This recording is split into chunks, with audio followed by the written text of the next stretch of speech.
continue to follow innovators. Good to hear.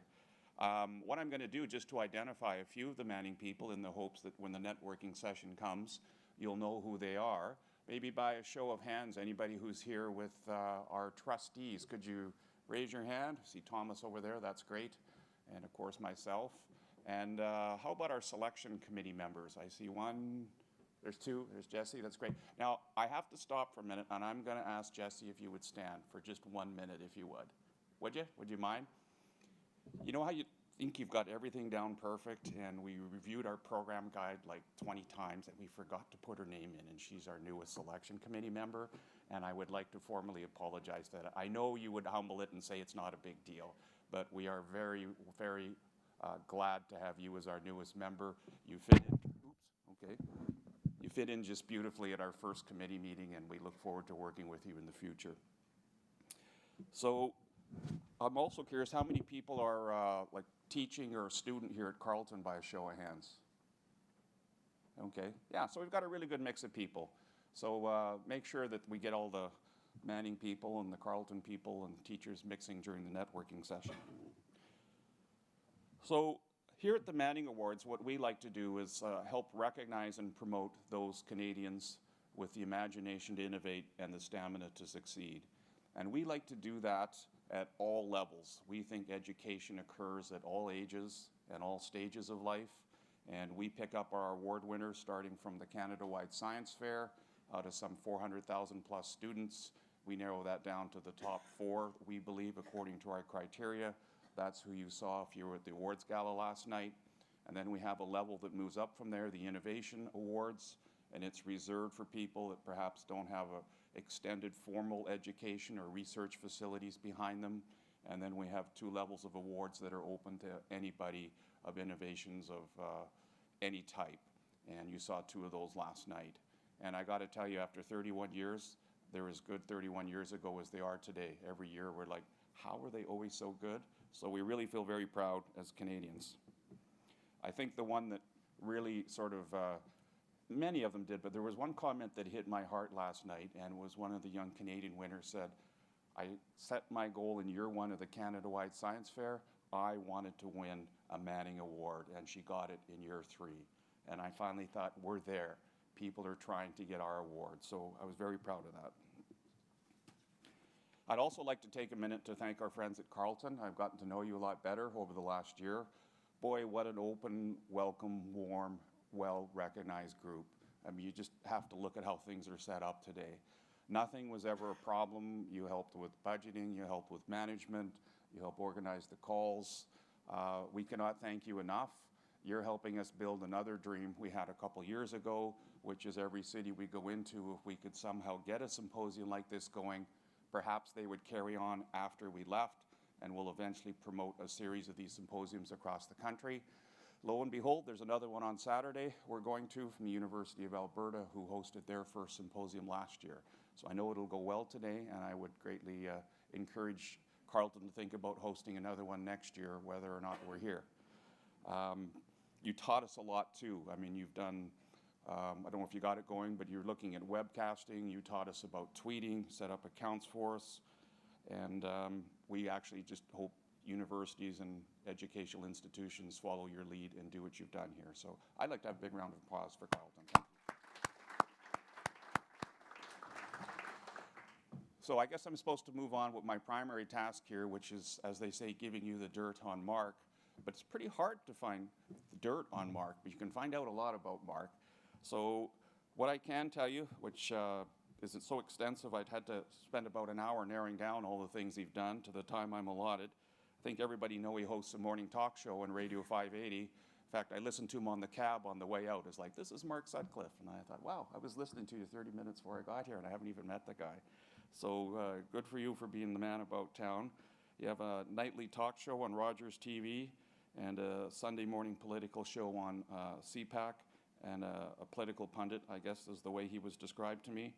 He writes 2 columns a week in the Ottawa Citizen, CEO of Great River Media, whom we used as our event planners last night, I Run Magazine, and the Kitchissippi Times Community Newspaper. Kitchissippi, that must be our Canadian equivalent of Mississippi, M-I-S-S-I-S-S-I-P-P-I, and I thought, it's good we have our own unique name, another innovation. People who start their own business at age 18, as Mark did, often don't have time to help out in the community, but this is not really so for Mark whatsoever, who's worked on countless community and charitable campaigns. He's got 2 young children under 3, so the question that I thought of is, when the heck does this guy sleep? And the dirt on Mark, the only real dirt I could find on Mark is the dirt on Mark from his running shoes, because he's like a marathon runner all the time. So with that, before I call him to the podium, on behalf of both Carleton and the Manning Awards, you'll see some books under these tables. It's a book written by Stephen Johnson. It's called Future Perfect. Stephen Johnson has written, I think, 8 books now, and they try and break with the traditional categories of liberal and conservative thinking. His ideas include concepts that innovators don't always have just a eureka moment. One idea builds on the other. And in one of his books, for example, it was what you would know as your modern GPS, perhaps off your BlackBerry or cell phone, resulted from way back when the Reagan administration was figuring out how to possibly shoot down Russian missiles. And they're like, we know where we are, we don't know where the missiles are. And then they reversed that logic and said, I know where I'm going, but I don't know where I am. And it took that many years to figure out how to make that transition. This book gives some examples of those things. Our chairman has met him. He's an alumni of University of Saskatchewan. Says it's just a fantastic book. So anyone who's either at the podium, at the chair here, we invite you to take a copy as a thank you from both Carleton and the Manning Awards. So with that, I would like to call up our host and MC for the rest of the day, and call upon Mark Sutcliffe. All right, thank you, Mark. David. Thank you, David, and good morning, everyone. It's great to be back at Carleton University. My career as a broadcaster started here at Carleton at the campus radio station, CKCU, and so I'm always glad to be back at Carleton. It looks a lot different from when I was here. This building wasn't, this beautiful, spectacular building at this great location wasn't here when I was a student here. But it's great to be here for this celebration of innovation, and I want to mention that your participation is key to the success of this event. There aren't a lot of formal presentations or speeches today. This is really about engaging the audience in a discussion with the panelists about innovation. And we asked everybody who registered to sort of throw out some ideas of what innovation meant to them. What does innovation mean to you in one word? Everyone was asked that question. And there were a few words that turned up quite often in the answers: advancement, change, creativity, opportunity, progress, prosperity. There were some other words that didn't turn up as often, but that I thought were also just as interesting and telling. One person said guts, imagination, stamina, success. So there's some really great answers to those to that question there, and we're going to explore that a lot further and a lot deeper this morning with our panelists. Coming up, we're going to be hearing from the EMCEE Principal Award winner later in the morning. We're also going to hear from the Young Canadian Award winners, and we're going to start with a panel on incentives and barriers to innovation. But let me just mention a couple of quick things before we do that. Number one, there's a copy of the agenda on your table, so if you want to follow along, you can see that on the table. There's also details on how to access the Wi-Fi system here at Carleton and how to tweet your questions. So I'm going to mention that I have my iPhone here. If you see me looking at it, it's not because I'm checking my email, it's because I'm looking for your questions. So the details on how to send a question by Twitter are on the table, so please do that. We're also going to have microphones available to you if you want to ask your question verbally, but you can also tweet it to us. So please get engaged and think of your questions as the panelists are talking. And as David mentioned, we are webcasting this event, so it is being shown over the internet. And so we want to make sure we know who the questions are coming from, so please identify yourselves when you are asking a question. So let's get started with our first panel. If I can ask our panelists for the first panel to come up as I'm introducing them. First of all, we're really pleased that Gilles Patry is going to be the moderator for our first panel discussion. Gilles has had a very distinguished career in so many different ways and is now a leader in the area of innovation as the president and CEO of the Canada Foundation for Innovation. And this comes after a long career as a consultant, a researcher, a university administrator. His education took him all over the world, including some education here in Ottawa, also in California, in Montreal, in Hamilton. And he came back to Ottawa as the Dean of Engineering and was instrumental in the creation of the School of Information Technology and Engineering. And I could go on because Dr. Patry has had an outstanding career, and it's no surprise that he's a member of the Order of Canada and a recipient of the Order of Ontario as well. So please welcome Dr. Gilles Patry. So also joining us for this panel is Terence Bigsby, who's president of Aspenware. He attended the University of Alberta in 1983, earning bachelor degrees in economics and industrial education. He moved to Vancouver, where he owned and operated a vintage vehicle restoration business. And he's also taught industrial education.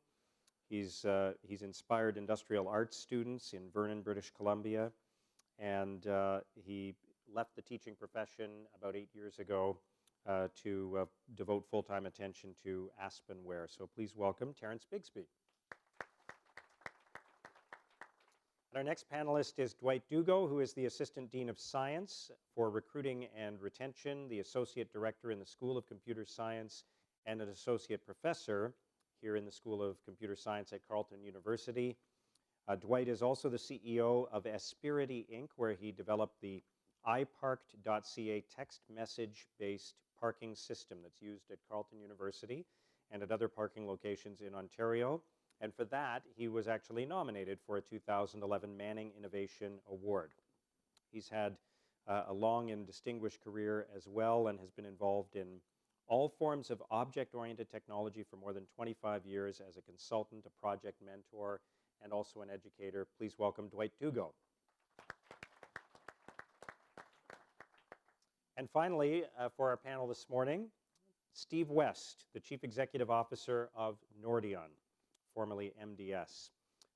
Steve has had a great career here in Ottawa. He's been with Nordion for a number of years in a variety of roles before being appointed CEO about 3 years ago.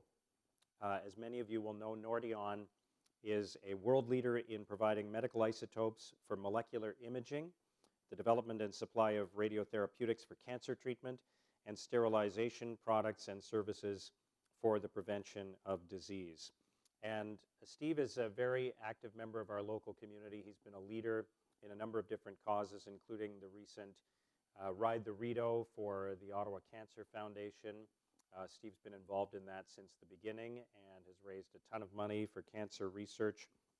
And this year, he might have a chance to tell the story this morning, but this year the event was almost wiped out by rain. It was an incredibly apocalyptic, but biblical kind of weather event that hit the Ride the Rideau, but they still raised an extraordinary amount of money. So please welcome Steve West. So I'll turn things over to Gilles, and we'll get started, but get your questions ready. Okay, thank you very much, Mark. I'll stand for the first part of this presentation. What I wanted to do, first of all, is to thank the Manning Foundation for celebrating innovation. I think it's so important that we take the time, the opportunity to celebrate young innovators and accomplished innovators. My first encounter with the Manning Foundation goes back to 1993 when I first arrived in Ottawa, when, as Mark mentioned, I was Dean of Engineering, just became Dean of Engineering, and two of our students, incoming students, just won